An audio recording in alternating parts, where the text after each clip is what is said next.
Ah, le passé en français, ça peut parfois ressembler à un vrai casse-tête, n'est-ce pas? Eh bien, aujourd'hui, on part en mission. Notre objectif, percer les secrets du temps le plus courant pour parler du passé, le fameux passé composé. Prêt à débloquer un nouveau super-pouvoir narratif? C'est parti! Prenons une petite histoire pour commencer. Le vieux berger a aperçu les flammes et a couru jusqu'au village. Tous sont venus. Vous entendez? A aperçu, a couru, sont venus. Le point commun entre toutes ces actions, elles sont finies, terminées, archivées. C'est exactement ça, l'essence du passé composé. Bon d'accord. Mais alors la question qui nous brûle les lèvres, c'est comment ça se fabrique tout ça? C'est quoi la formule magique derrière ces verbes? Eh bien c'est précisément ce qu'on va découvrir ensemble étape par étape. Allez, on attaque avec la toute première clé, la pièce maîtresse du puzzle, la formule de base. Si on comprend ça, on a déjà fait la moitié du chemin. Alors, le passé composé, qu'est-ce que c'est exactement? En fait, c'est très simple. C'est le temps qu'on choisit pour parler d'une action qui est bel et bien terminée dans le passé. L'action a eu lieu, point final. On tourne la page. Et la voilà, notre fameuse formule. C'est le truc à graver dans sa mémoire. Le passé composé, comme son nom l'indique, est composé de deux éléments. Toujours. Il y a un verbe auxiliaire et un participe passé. C'est un duo, un binôme inséparable. Bon, maintenant qu'on a la structure, on arrive à un carrefour. Il y a un choix à faire, quel auxiliaire utiliser. C'est souvent là que ça se corse un peu, mais vous allez voir, il y a une logique très claire. Imaginez qu'on a deux chemins possibles. D'un côté, on a l'auxiliaire avoir, ça c'est l'autoroute, la voie rapide. C'est le chemin par défaut pour la très grande majorité des verbes. Et de l'autre, on a l'auxiliaire être. C'est un peu comme une petite route de campagne, bien plus rare, réservée à un club très sélect de verbes. Et alors, qui sont les membres VIP de ce fameux club être?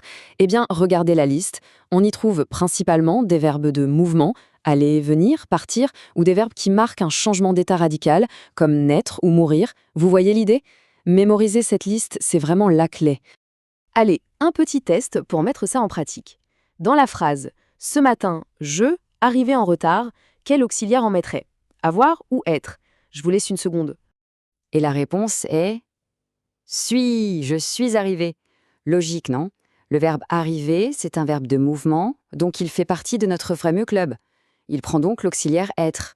On enchaîne avec un deuxième exemple. J'ai entendu un bruit étrange. Alors, cette fois, la réponse c'est est. J'ai entendu. Pourquoi?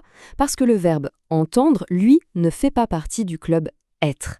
Du coup, on prend la voie par défaut, l'autoroute, l'auxiliaire avoir. C'est aussi simple que ça. Ok, super, on sait maintenant choisir notre auxiliaire. Mais attention, il y a un petit détail, une sorte de petite ligne en bas du contrat qu'il ne faut surtout pas oublier. C'est la règle de l'accord. Et elle ne concerne que les verbes qui utilisent être.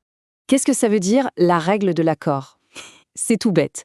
Quand on utilise l'auxiliaire être, le participe passé se transforme en caméléon. Il va s'habiller de la même façon que le sujet. Il s'accorde en genre, masculin-féminin, et en nombre singulier, pluriel. Un peu comme un adjectif finalement. Allez, voyons voir ce que ça donne en pratique. Comment on écrit le participe passé ici? Mes parents sont allés au cinéma. Et oui, c'est aller avec un S à la fin. Pourquoi? Parce que mes parents, c'est masculin et pluriel. Donc le participe aller prend la marque du pluriel, le S. C'est mécanique. Un autre pour la route. Sonia est montée voir sa mère. Alors, comment on écrit monter dans ce cas? C'est monter avec un E. Le sujet, Sonia, est féminin et singulier. Du coup, le participe passé met sa petite robe et prend un E. C'est limpide, non? Bon, maintenant qu'on maîtrise les bases, on va monter d'un cran. Passons au niveau expert. Il faut savoir que certains verbes sont un peu des agents doubles. Ils peuvent jongler entre les deux auxiliaires. Alors attention, c'est l'astuce des pros. Des verbes comme monter ou sortir peuvent s'utiliser soit avec être, soit avec avoir. Tout dépend de ce qui suit. Si je dis « je suis sorti », l'action me concerne moi. Mais si je dis « j'ai sorti les poubelles », l'action ne me concerne plus directement. Elle porte sur un objet, les poubelles. Et là, hop, on bascule sur avoir. C'est ça toute la subtilité. Allez, un dernier défi pour voir si c'est bien compris. L'inspecteur retourné au commissariat.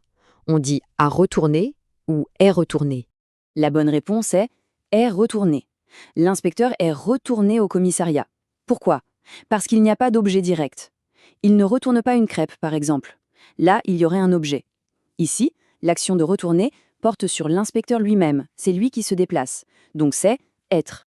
Et voilà, on a toutes les pièces du puzzle. Pour récapituler, le passé composé, c'est une recette en 3 étapes.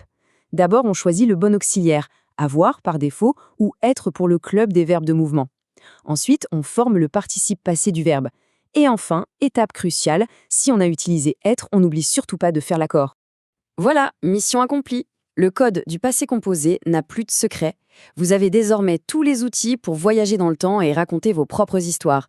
Alors, la vraie question maintenant, c'est quelle sera la première histoire que vous allez raconter ?